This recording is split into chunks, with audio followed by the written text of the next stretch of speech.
la vidéo sur mes produits favoris du mois de novembre. Voilà, on tient le bon bout, c'est bientôt Noël, j'ai ouvert mon calendrier de l'Avent ce matin. Calendrier de l'Avent que j'ai acheté en double, puisque dans la famille on est plutôt gourmand, donc je me souviens d'un petit désastre l'année dernière où j'en avais acheté qu'un seul et qu'on devait partager tout avec mon copain et voilà, ça a créé des sortes de crises de jalousie, donc voilà, cette année j'ai pris les devants, j'ai acheté 2 calendriers Kinder, tout le monde est content, tout le monde est comblé, donc tout va bien. Alors on va commencer par les produits de beauté, j'ai tout regroupé ici et j'ai 2 flops, donc 2 produits qui m'ont déçu à vous présenter. On va commencer d'abord par ceux qui m'ont plu, c'est plus important. Alors tout d'abord la mousse nettoyante Rosa Centifolia de la marque Rennes, que j'avais reçue dans le Vanity Home Make Cream de cet été. Alors moi tout ce qui est nettoyant pour le visage, voilà, c'est un sujet un peu épineux pour moi parce que j'ai la peau très sensible, très réactive et 99% des nettoyants visage me décapent la peau, me donnent des rougeurs, me font même mal, hein, carrément en l'utilisant ça me pique, ça me brûle.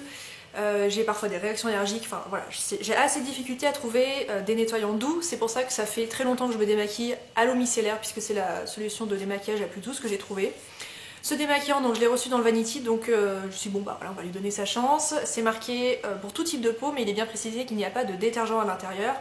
Et donc Rennes, c'est une marque très, voilà, très propre, très respectueuse de plein de choses. Il n'y a pas de parabènes, pas de sulfate, pas d'huile minérale, enfin bref, il y a plein de choses qui ne sont pas dans ce produit. Donc c'est vraiment un excellent produit. Et donc cette mousse nettoyante, je l'adore. Elle n'est pas du tout irritante pour ma peau. Alors pour autant, je ne peux pas m'en servir tous les jours. Si je me nettoie le visage avec ça tous les jours, là ça va devenir un problème. Mais alors là, pour le coup, j'ai jamais trouvé un nettoyant que je puisse me permettre d'utiliser tous les jours. Mais une fois par semaine à peu près, comme je le fais quand je m'en sers avec ma Clarisonic notamment, je n'ai aucun problème avec ce produit. Alors l'odeur de rose, moi c'est pas une odeur dont je suis complètement fan. En revanche, celle-ci est assez... c'est pas discret, hein, parce que c'est assez présent, mais c'est pas une odeur de rose, ça sent pas le spray pour les WC, quoi.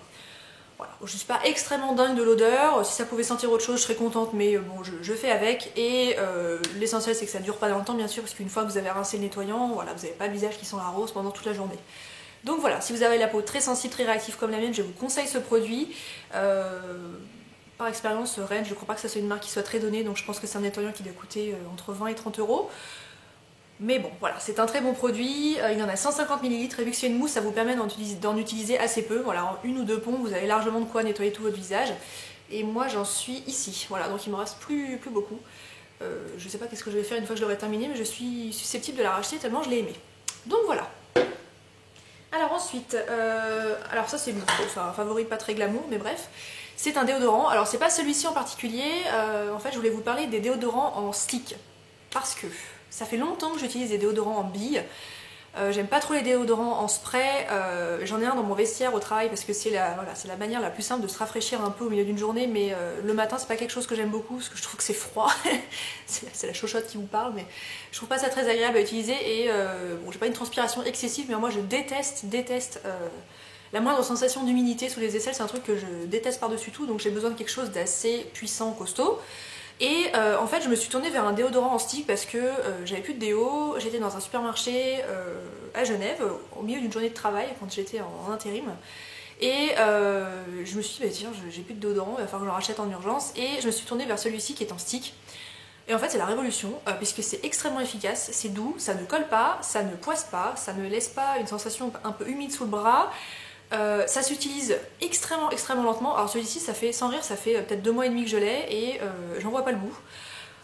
Donc voilà, si vous êtes une fille et que vous avez un budget assez serré, voilà, je pense que ça peut parler à plusieurs d'entre vous. Hein, si à la fin du mois, voilà, vous êtes un peu à quelques euros près, tournez-vous vers un déodorant stick puisque ça dure une éternité. Enfin, c'est un peu, moi j'ai l'impression que je me réveille 20 ans après, mais voilà, maintenant j'ai envie d'acheter plus que ça. Donc là c'est un Rexona qui fonctionne très bien, qui fait très bien son travail et vu que je ne sais pas exactement quand est-ce que je l'aurai terminé, j'en ai racheté un et je crois que j'ai acheté un Nivea. Voilà, ode à l'amour pour les déodorants en stick. Alors ensuite ce mois-ci je me suis maquillé le teint avec notamment le fond de teint Revlon Color Stay qui se présente comme ceci, que j'ai dans la teinte 180 beige sable. Et en fait le problème que je rencontre actuellement c'est que j'ai la peau qui est extrêmement claire, puisque voilà, on en est en plein dans l'hiver, j'ai pas pris le soleil depuis un bout de temps et la majorité de mes fonds de teint sont trop foncés. Le Double Wear d'Estée Lauder c'est vraiment limite, je l'ai en teinte 2.0 et c'est un tout petit peu trop foncé, ou alors il faut vraiment que je l'étale vraiment bien, mais moi j'ai un peu la hantise des fonds de teint trop foncés, donc j'essaie d'un peu de m'en éloigner. Le fond de teint clinique que je vous ai présenté récemment, ça va, mais c'est parfois un peu tout juste. J'ai acheté le Laura Mercier que je vous ai présenté dans un haul, et alors lui il est tout à fait la couleur de ma peau, mais juste avant que j'achète le Laura Mercier j'étais un peu à court d'idées et j'ai remis la main sur celui-ci que j'avais acheté il y a très longtemps. Alors c'est un fond de teint qui est extrêmement couvrant, donc moi qui me convient parfaitement parce que j'ai besoin de beaucoup de couvrance puisque j'ai beaucoup de défauts à camoufler. Pour information, c'est un fond de teint qui existe en deux versions, une version peau mixte à grasse et une version peau sèche à très sèche ou peau normale à sèche, je ne sais plus. Alors moi j'ai la peau plutôt sèche, donc tout logiquement j'aurais dû me tourner vers la version pour peau sèche, mais quand je l'avais acheté, donc ça c'était à l'époque où j'habitais à Lyon, j'avais pas trouvé la version peau sèche. J'ai fait plusieurs magasins, donc j'avais cherché dans des monoprix et je l'ai jamais trouvé, donc finalement j'ai fini par m'orienter vers celui-ci. Alors il me pose aucun problème, hein, et il marque pas du tout mes zones de sécheresse. C'est juste qu'il est pas du tout, c'est vrai, pas du tout nourrissant, mais forcément, hein, il est pas du tout hydratant non plus. Mais du coup, il tient très longtemps. Alors 24 heures, bon, moi j'ai jamais porté mon fond de teint 24 heures, ou alors à de rares exceptions quand j'ai enchaîné une nuit de boulot derrière une journée où je m'étais levée tôt le matin. Mais bon, forcément, à 7 ou 8 heures le lendemain matin, vous avez une tête complètement cadavérique, mais que le fond de teint soit là ou pas, bah voilà, hein, toutes les nuits sont courtes, c'est difficile. En revanche, il tient très bien au moins 12 ou 14 heures. Il est très agréable à utiliser, donc il faut en mettre assez peu, mais il a une texture quand même assez épaisse, très couvrante, mais pour autant je trouve pas que ça soit le fond de teint qui vous donne un rendu complètement plâtré. Enfin bref, c'est un excellent fond de teint voilà, de grande surface, et voilà, je suis très contente d'avoir remis la main dessus, et du coup sa couleur est vraiment très adaptée à ma carnation du moment. Donc voilà pour le fond de teint du mois. En anti-cerne, j'ai, alors pour la correction des imperfections, parce que malgré tout, ce fond de teint ne suffit pas, j'ai beaucoup utilisé donc mon anti-cerne Double Wear Distilled Lauder que je vous ai présenté 4 milliards de fois, donc on va arrêter d'en parler. Et pour les cernes à proprement parler, je me suis beaucoup servi de l'anti-cerne, comment il s'appelle, Radiant Creamy Concealer de chez NARS, que j'avais acheté il y a quelques mois en arrière. Que je n'utilise pas du tout sur mes imperfections puisque je le trouve un peu... Je trouve qu'il a une texture un peu hydratante. Alors j'ai pas très envie d'hydrater mes imperfections, donc je m'en sers exclusivement en anti-cerne. Il détrônera jamais l'anti-cerne d'Estée Lauder dont je suis complètement folle et que je vous recommande à 2 milliards % si vous cherchez un produit longue tenue, très couvrant et à la fois imperceptible sur la peau.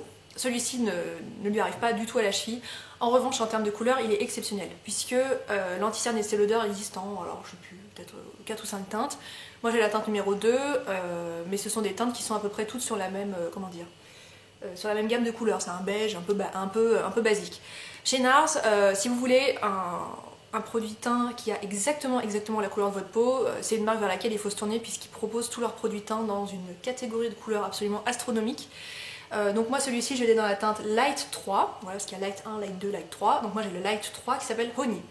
Et c'est un anti-cerne qui tourne un tout petit peu vers le saumon. Alors je sais pas si c'est peut-être pas flagrant comme ça.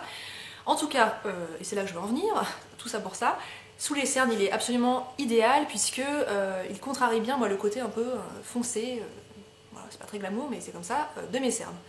Donc en termes de camouflage de ce côté un peu foncé des cernes, il est plus efficace que le Estée Lauder. En revanche en termes de texture et de tenue, je le trouve pas aussi parfait, mais bon bref, on fait avec. Donc voilà, excellent produit, excellent anti-cerne. En poudre, je vais pas changer grand chose, donc je vous ai rien donné de particulier. En blush, alors j'ai beaucoup utilisé un blush que j'ai depuis des années, mais quand je vous dis des années, c'est un blush de la marque Cargo, dans la teinte Rome, comme la ville. Cargo c'est une marque que je crois bien on ne trouve plus à Sephora, mais moi c'est une marque que j'aimais beaucoup et notamment pour leurs produits teints. D'ailleurs j'ai jamais testé autre chose que leurs produits teints. C'est un blush qui est assez difficile à ouvrir parce que c'est un pot en métal mais qui ne se dévisse pas, vous voyez ce que je veux dire.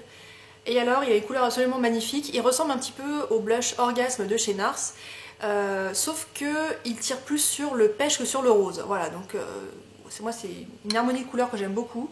Donc c'est un blush pêche avec des paillettes dorées à l'intérieur, je sais pas si vous verrez grand chose parce que là pour le coup on a une belle luminosité aujourd'hui. Enfin bref, il est extrêmement joli, très flatteur pour le teint et moi en hiver j'ai tendance à me tourner vers des blushs lumineux puisque voilà, je trouve que ça rajoute un peu de fraîcheur avec ces tons un peu ternes et puis des tenues toujours un peu sombres. J'aime bien mettre l'accent sur mes joues, sur mes lèvres, etc. Donc j'ai beaucoup utilisé ce blush et il est très joli. L'avantage c'est que vous n'avez pas besoin d'utiliser un enlumineur avec puisque c'est un peu un tout en un, quoi. Vous avez le blush et l'enlumineur avec. Donc voilà pour le blush du mois si je puis dire. Ensuite pour les lèvres, j'ai 3 produits à vous présenter.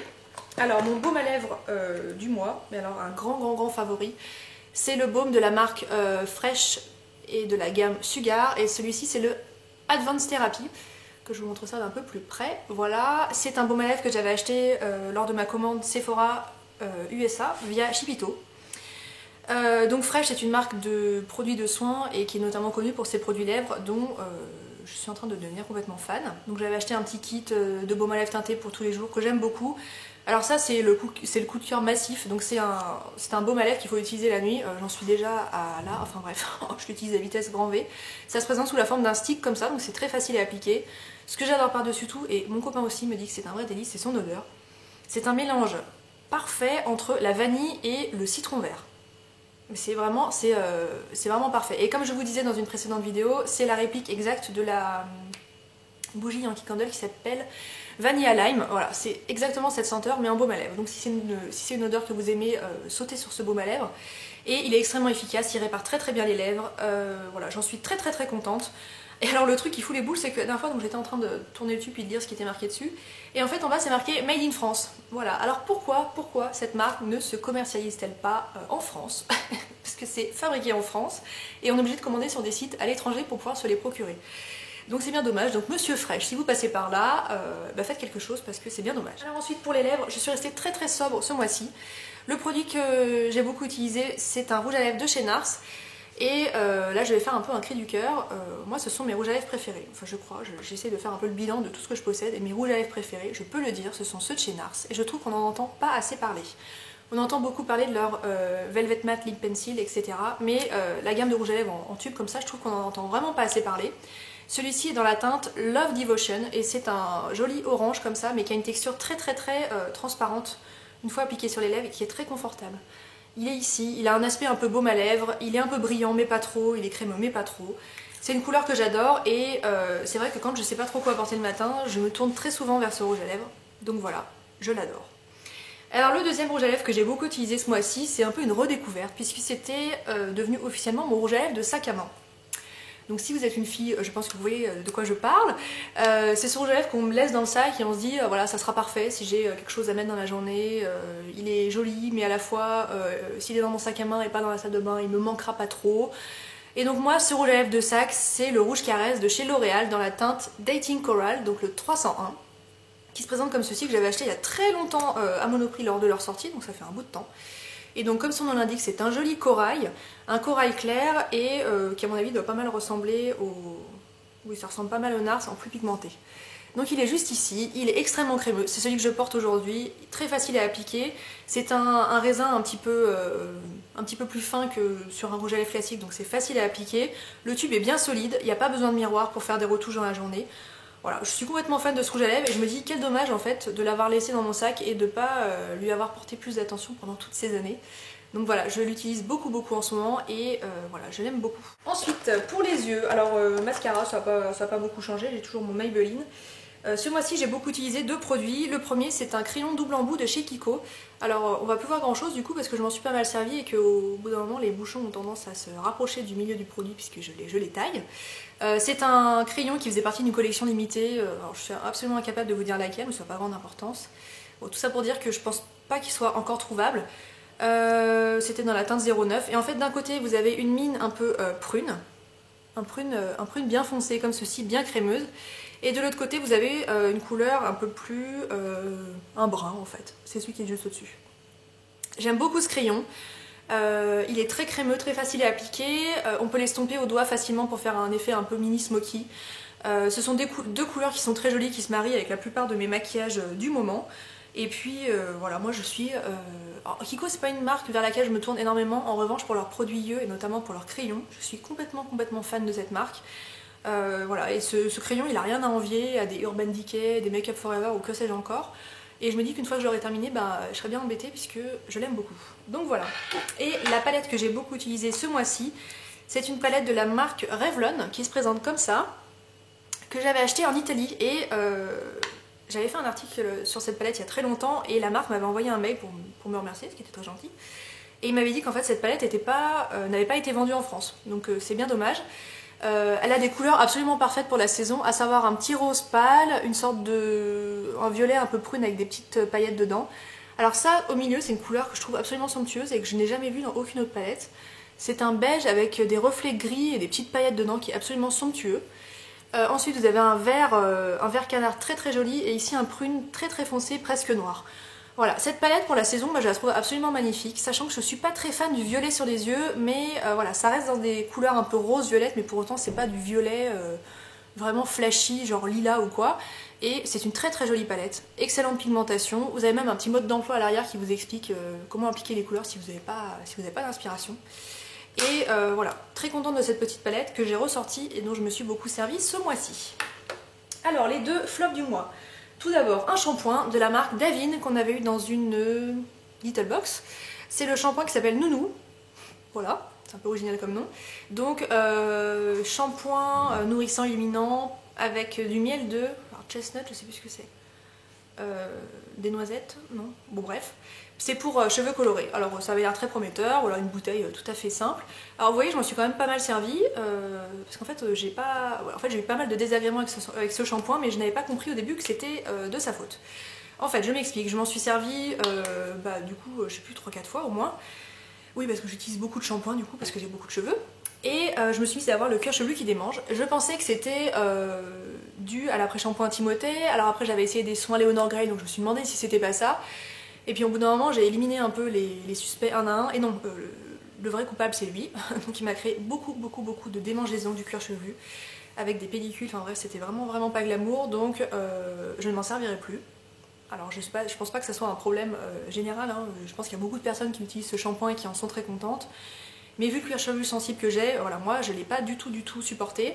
Donc je pense que je vais le recycler en shampoing pour pinceau, puisque c'est souvent ce que je fais quand j'ai un produit cheveux qui me plaît pas. Souvent je m'en sers pour laver mes pinceaux. Donc voilà, je pense que ça sera son destin. Et mon deuxième flop du mois, et là je suis bien déçue, c'est un eyeliner de la marque Essence qui s'appelle le Stays No Matter What et qui est donc un eyeliner en feutre waterproof que j'avais acheté donc dans le magasin Cop City à Genève. Puisque j'avais envie de tester un eyeliner feutre, donc je m'étais tournée vers celui-ci, puisque Essence, moi c'est une marque que j'aime bien, qui est pas chère, et puis bon, vu que c'est pas un produit que j'utilise tous les jours, j'ai pas envie d'y mettre non plus 20 €, donc ça j'en avais eu peut-être pour 3 €. Alors ça partait très bien, hein, une pointe bien fine. Par contre, je vais pouvoir vous le montrer je pense, il est pas du tout, il est pas noir quoi, il est un peu gris, et les lignes sont, vous voyez, on n'arrive pas à faire une ligne bien noire, il fait un peu des petits point blanc au milieu. Et alors surtout, alors il tient très bien, hein. Alors, il tient tellement bien que même avec du démaquillant waterproof, il vous reste toujours une sorte de petite ombre grise au-dessus de l'œil qui est absolument hideuse jusqu'au lendemain matin. Vous avez beau repasser du démaquillant, enfin bref, c'est un peu la catastrophe, donc je vous le conseille pas, j'en suis pas du tout contente et je pense que je vais le jeter parce que je vois pas ce que je pourrais en faire. Donc voilà la déception du mois. Alors ensuite, je vais vous parler de mes favoris un peu divers et variés. Donc là je vous ai trouvé deux favoris mode. Le premier favori, c'est un favori en général, ce sont les bonnets. Voilà, parce que moi je suis fan de bonnets et je suis très contente que l'hiver arrive pour cette raison-là, puisque j'adore en porter.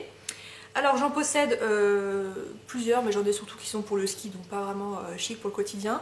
Le premier, c'est celui-ci que j'avais acheté sur le site de La Redoute pour 10 ou 12 €, donc vraiment pas très cher, avec un gros pompon beige dessus, qui est très joli. Le deuxième, je vous l'avais présenté dans mon haul, c'est celui qui est de chez Sud Express, qui est assorti à l'écharpe tube qui va avec un pompon un peu différent de ce qu'on a l'habitude de voir, donc avec des sortes de petits poils comme ça, qui est très joli. Et le dernier, c'est pas vraiment un bonnet, c'est plutôt une sorte de béret en fait. C'est toujours à peu près dans le même type de maille, puisque j'aime à peu près que ces bonnets là. Et lui, je crois que c'est un H&M. J'ai plus d'étiquette, mais je crois bien qu'il vient de chez H&M. Et alors lui, il est très mignon. Voilà, vous pouvez le porter comme ça. Je trouve ça très joli et j'aime beaucoup les bonnets l'hiver, et je trouve que surtout on a tendance à se couvrir sur le corps, on a tendance à mettre des moufles, etc. Mais si on a froid à la tête, je trouve ça un peu nul. Moi j'aime bien avoir chaud de la tête aux pieds, et avec un bonnet, bah, c'est réussi. Donc voilà, je crie mon amour pour les bonnets. Et mon dernier favori de ce mois-ci, ce sont des chaussures qui sont tout à fait de saison également. Et je pense pas que c'est des chaussures qui plairont à tout le monde. Elles sont de la marque H. ASH. C'est des chaussures qui coûtent très très cher et que j'ai eu en solde l'année dernière mais à un prix défiant toute concurrence. Alors je sais plus combien elles coûtaient à l'origine mais elles coûtaient bien 150 € et je crois que je les ai eu à 60 ou 70 €. Enfin bref, c'était un peu l'affaire du siècle. À l'origine je voulais le modèle qui avait une rangée de franges, je vais y arriver, en moins, donc qui était grand comme ça. Et il y avait un zip à l'arrière mais ce modèle là n'était pas soldé alors que celui-ci oui. Donc je me suis dit bon bah pour le coup autant prendre la paire qui coûte 70 € plutôt que celle qui en coûte 180 ou je ne sais plus. Donc elles sont à lacets sur le devant avec des franges sur 2 étages et puis des sortes de petits clous en forme de pyramide là, doré, enfin un doré un peu vieilli. Et elles ont une semelle compensée du coup qui est à peu près de cette hauteur là. Alors moi je suis très grande, 1m78 mais pour autant je me refuse pas trop de porter des talons. Et alors ces chaussures moi je les trouve très élégantes et elles affinent vraiment la jambe. Elles sont très confortables pour autant, c'est vraiment pas un talon qui est compliqué. On n'a vraiment aucune difficulté à marcher avec, enfin moi en tout cas je porte pas du tout de talon au quotidien donc croyez-moi sur parole, hein. Si j'arrive à marcher avec, tout le monde peut le faire. Et voilà, je les trouve très jolies avec un petit slim ou même avec une robe noire toute simple avec des collants foncés. Voilà, avec mon manteau kaki, avec la fourrure sur la capuche et puis mes petits bonnets, voilà, je trouve que c'est très joli, ça lui donne un petit look Pocahontas mais voilà, je les trouve très belles et je les ai beaucoup portées et ça va être mon allié de l'hiver. Voilà, et bien cette vidéo est terminée, j'espère qu'elle vous a plu, je vous embrasse et je vous dis à la prochaine.